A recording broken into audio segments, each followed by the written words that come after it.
শরণাগতদিনাথং পরিত্রাণং পরায়ণে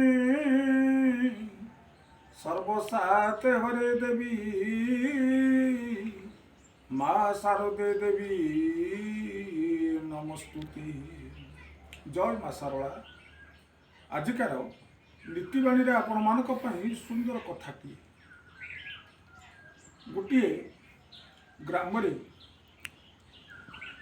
ଓଲାଟିଏ ରହୁଥାଏ, ଯାହାକି ତାର ବୁଦ୍ଧି ଥିଲା କମ୍, ନିଷ୍କପଟ ହୃଦୟ, ଭଲ କ'ଣ ମନ୍ଦ କ'ଣ ସେ ବି କିଛି ଜାଣିପାରେନି। ଥରେ ହଠାତ୍ ଜଣେ ସାଧୁକୁ ଓଲା ଦେଖିଲା। ସାଧୁଙ୍କର ଇଏ ପାଦ ତଳେ ପଡ଼ିଗଲା। କହିଲା, ଇଏ ସାଧୁଜୀ, ମୋର କେଉଁଦିନ ମୃତ୍ୟୁ ହେବ ମୋତେ ଟିକେ କହିଲେ। ସାଧୁଜୀ କହିଲେ, ଆରେ ବାବା, ଜନ୍ମ ମୃତ୍ୟୁ ୟାକୁ କେହି ଇଏ କହିପାରନ୍ତିନି, ମୁଁ କିଭଳି କହିବି। ଓଲାର ଗୋଟିଏ ଜିଦି,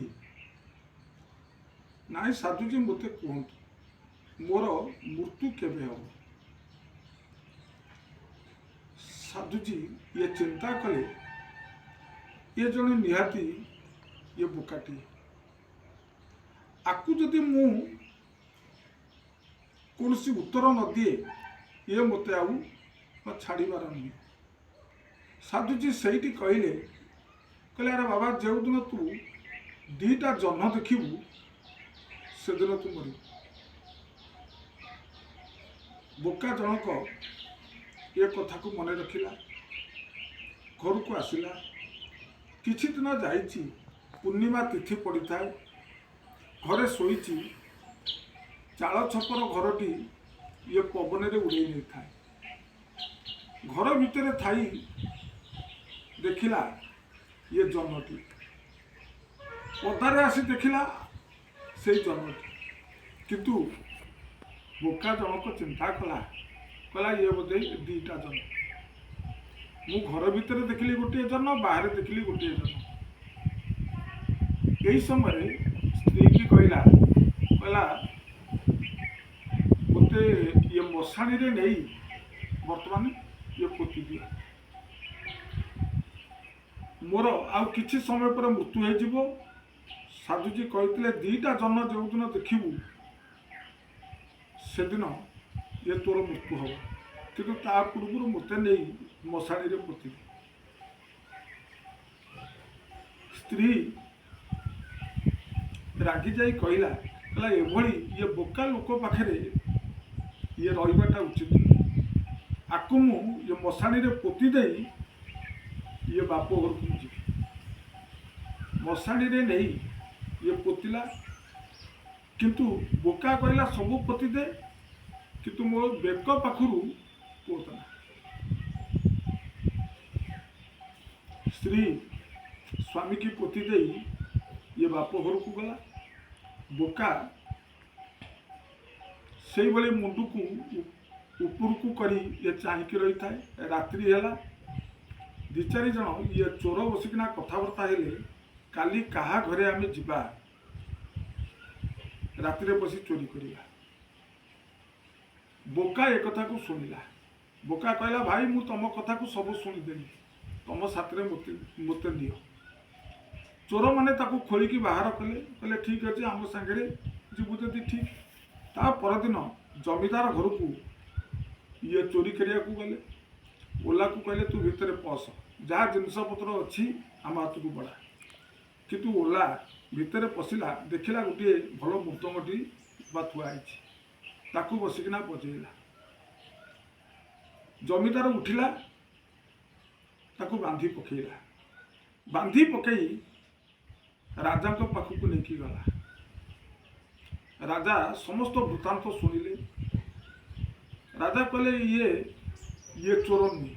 ଯଦି ଇଏ ଚୋର ହେଇଥାନ୍ତା ଇଏ ତ ଚୋରି କରିଥାନ୍ତା, ଇଏ ବସି ମୃଦଙ୍ଗ କାହିଁ ବଜାଉଥିଲା? ନାଇଁ, ଇଏ ଓଲା ଲୋକଟି, ଆକୁ ଛାଡ଼ି ଦିଅ। ତାପରେ ଜମିଦାର ଛାଡ଼ିଦେଲେ। ଓଲା କିଛି ବାଟ ଯାଇଛି, जोड़िए तेली बसिकिना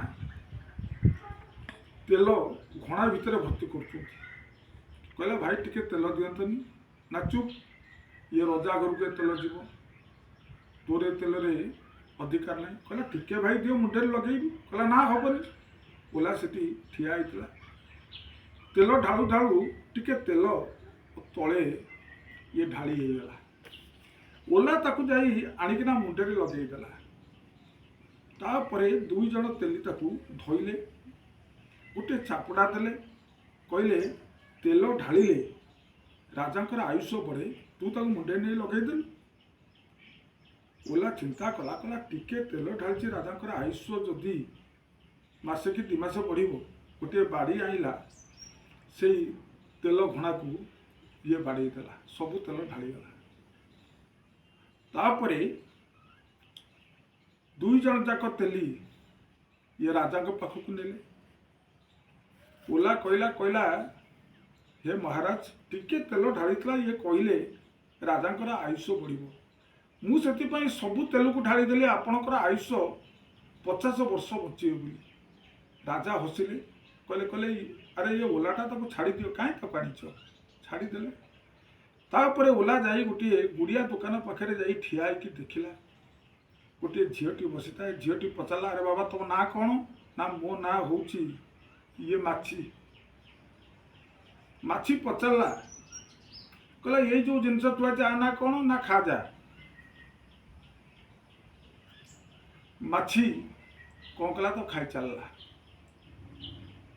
दुकानी झीटी ये डाक पकईला बापा बापा बापा माछी ये खाईगला खा जा माछी खाईगला खा जा बाप कहला कहला अरे माँ माछी तो खाए खाजा खाए तो तू एमती कहीं डाक पकाऊ बाप जो आसला देखला आगे जड़े लोक ये खाई जाऊँगी ताको बांधिकिना ये राजा के पाखु नहीं ओला कहला कहला कहला मत कहले ये खा जा मु खाइबी राजा टिके हसिले कहला अरे बाबा ये ओलाटा को छाड़ी दियो आपरे ओला जाई गोटे पान दुकान रे पहुँची गला कहला भाई खंडे पान दिंतुनी ये पैसा नहीं दुकानी कहला कहला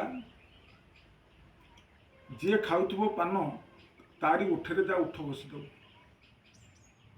ओला ठिया रहा यही समय दुकानी रे झील ये कलसी धरिकिना पानी नवाक आसला खंडे पान खाई से ओला गला ताकू धरिकी तारी उठरे उठ को घसीला से डाक पकड़ा बापा बापा दौड़ी आस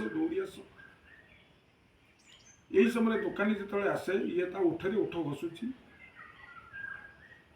पान दुकान टी ओला को धरी महाराज निकट को गले राजा कहले कहले अरे ओला आ हृदय रे किछि नाही ये हूँ जड़े सरल निष्कपटी हृदय तेणु आजिकार नीतिवाणी रे आम एतिकी शिक्षा लाभ करवा से ओला हेता सत किंतु ता पेट भितर किछि नथिला से निष्कपट थिला एवं तार हृदयटी निर्मल हृदय निर्मल मन जन सोमयी पावा मोही कपट चल छिद्र न भावा ता हृदय रे किछि नथिला काम क्रोध लोभ मोह माया किछि नथिला राजा ताकू निज ये कर्मचारी रूपे ये चाकरी भी देले तेणु आजिकार नीतिवाणी को जदि आपण माने भल लगी गोटे लाइक करी सब्सक्राइब कर दिंतु एवं अन्य मानकू ये शेयर करंतु समाज रो मंगल हो आजिकार अनुचिंता घरे जदि ये प्रजापति उड़ुथबार देखिबे जानवे जे आपणक घरे लक्ष्मी